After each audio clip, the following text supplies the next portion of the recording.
तो ये एक वार्तालाप जो हमने रखने की कोशिश की है, वो जो कल का घटनाक्रम रहा है राष्ट्रीय राजधानी में एक एक्सप्लोजिव ब्लास्ट जो हुआ है, और उससे पहले जो फरीदाबाद के अंदर कुछ एक्सप्लोजिव जो रिकवरी हुआ है डिफरेंट एजेंसीज के द्वारा, तो उसको ध्यान में रखते हुए सारे देश में ही एक हाई अलर्ट की सिचुएशन है। और विशेषकर जो एनसीआर का रीजन है उसमें खास तौर पर तो हरियाणा पुलिस की तरफ से भी इसमें एक रेड अलर्ट जारी किया हुआ है, और हमारी जो मैक्सिमम पुलिस फोर्स है उसको हम जो है रोड्स पे रख रहे हैं, और जो इस तरह के संभावित एरिया हैं, चाहे वो रेलवे स्टेशन हो या बस स्टॉप्स हो या और कोई भीड़ वाले एरिया हो, तो वहाँ पे हर तरह की निगरानी बरती जा रही है। जो हमारी स्पेशलाइज्ड यूनिट हैं, जैसे स्वैट टीम हमारे पास यहाँ पे 2 हैं, तो हमने उनको भी कल रात भी उनसे जो है पेट्रोलिंग करवाई है, फुट पेट्रोलिंग करवाई है।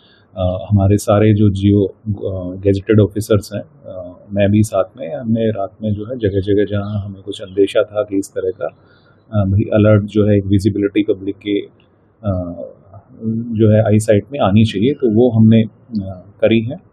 तो मेरा आप सबके माध्यम से आम जो नागरिक हमारे हैं उनसे यही आग्रह है कि वो किसी अफवाह पे ध्यान ना दें, और कोई भी उनको ऐसी कोई सस्पिशियस एक्टिविटी या कोई चीज़ कुछ नज़र आती है तो वो जो है हम जो सिक्योरिटी एजेंसीज़ हैं, डिफरेंट एजेंसीज़ हैं, उनके जो नंबर है, अगर पुलिस की बात करें तो 112 के थ्रू या डायरेक्ट हमारे कंट्रोल रूम के नंबर हैं, या सारे ऑफिसर्स के नंबर भी ईजिली अवेलेबल हैं, तो उनको डायरेक्टली वो बताएं, ताकि इसमें कोई भी लापरवाही में कोई मतलब उसके लिए जगह ना छोड़ी जाए। रात को आप लोगों ने चेकिंग की है, वाहनों की चेकिंग की है जी, और सड़कों पे थी, और कितने वाहनों की चेकिंग की? जी जनरली हम ये चेकिंग जो है रोज ही करते हैं, बट कल हमने स्पेशलाइज्ड तरीके से जैसे मैंने बताया स्वैट टीम को यूज़ करके की है, और कुछ जो व्हीकल्स जिनको हम टारगेट कर रहे थे कि ब्लैक फिल्म वाले हैं या कोई स्पोर्ट्स व्हीकल हैं या उस तरह के जिसमें लड़के लोग सवार हैं, तो उसमें हमने मैक्सिमम फोर्स यूटिलाइज अपनी की है। जो नॉर्मल डेज पे रहती थी उससे डबल हमने कर ली थी। क्या मिला सर? नहीं, ऐसी कोई सस्पिशियस चीज़ हमें नहीं मिली। सर जींद शहर में कितना नाके लगाए गए, कितने पुलिस कर्मचारी ड्यूटी लगाई गई है? जींद शहर की अगर बात करें तो हमारे जो नाइट नाकेज हैं वो 5 रहते हैं, बट कल हमने 10 लगाकर जो है अपना एक चेकिंग अभियान, ताकि हमारी जो फोर्स है वो उसकी आदत में भी ये चीज़ आ जाए कि नेक्स्ट 1 वीक 10 डेज तक हम इस पूरे प्रोग्राम को जारी रखेंगे। और मेन फोकस हमारा है कि लोगों के जहन में जो है कॉन्फिडेंस बिल्ड हो कि कोई भी जो सिक्योरिटी एजेंसीज हैं वो किसी तरह का लैप्स नहीं होने देंगे। सर पुलिस कर्मचारी की छुट्टी भी रद्द की गई सुनने में आया है। जी, फॉर्मल ऑर्डर्स इसमें नहीं किए गए, लेकिन इनफॉर्मली हमारी कोई रिक्वेस्ट अगर लीव की आ रही है तो एक्सेप्ट इमरजेंसी सिचुएशंस अगर मेडिकल है तो वो हम नहीं दे रहे हैं। सर ऐसे मामलों में ना सोशल मीडिया पर अफवाहें काफी चलती है, क्या उनके ऊपर भी पैनी नजर बनाई जाए? जी, हमारी एक सोशल मीडिया सेल है, तो अगर कुछ ऐसी चीज़ नज़र आती है तो डेफिनेटली हम उसमें कार्रवाई करते हैं। उस जो ये मटेरियल होता है उसको सस्पेंड भी करवाते हैं उस पोर्टल से, और जो कानूनी कार्रवाई है वो भी करने का काम करते हैं। इस हफ्ते तो एक अभियान चलाया गया है, उस अभियान में कितने अपराधी जो पकड़े गए हैं? जी, माननीय डीजी साहब के द्वारा जो है ये 15 दिन का एक कार्यक्रम चलाया गया 5 तारीख से 20 तारीख के बीच का, तो उसमें इसका नाम जो है ऑपरेशन ट्रैक डाउन दिया गया है। तो मैं आपको बताना चाहूँगा कि पैरेलल में 2 प्रोग्राम चल रहे हैं। एक तो ऑपरेशन ट्रैक डाउन, जिसमें जो है हर ज़िले से एक लिस्ट ली गई है कि उनके कौन से अपराधी पिछले 6 महीने में जो फायरिंग के इंसिडेंट्स हैं उनमें अभी भी एब्सकॉन्डिंग है। तो हमारे ज़िला की अगर बात करें तो 12 ऐसे अपराधी हमारे थे, तो उनमें से अब तक हमने 5 को जो है गिरफ्त में ले लिया है, और 7 और हमारे बाकी हैं।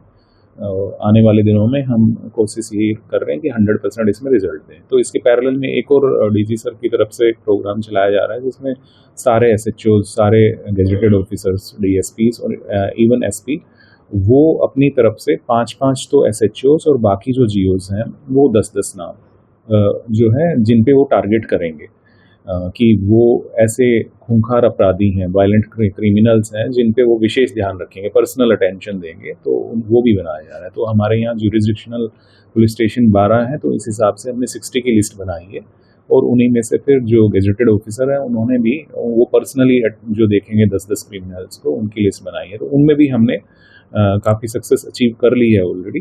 हम उसमें भी कोशिश करेंगे कि मोर देन 95% हम राउंड अप करें।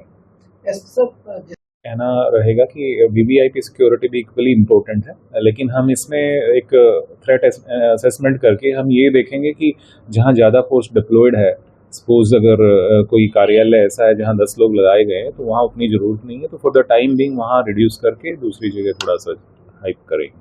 कोई हेल्पलाइन नंबर आप बताना चाहें? 112 मेरा कहना यही होगा कि 112 एक गोल्डन नंबर मैं कहूँगा है, तो उस पर करें तो डायरेक्ट उसमें, क्योंकि बड़ा क्विक रिस्पॉन्स सिस्टम है उसका, तो वो बेटर है। आपने पीछे बड़ी मीटिंग भी आयोजित की जी। कर्मचारी अधिकारी की, जी, उससे किस प्रकार के रिजल्ट निकल के आएंगे पुलिस प्रशासन के अधिकारी?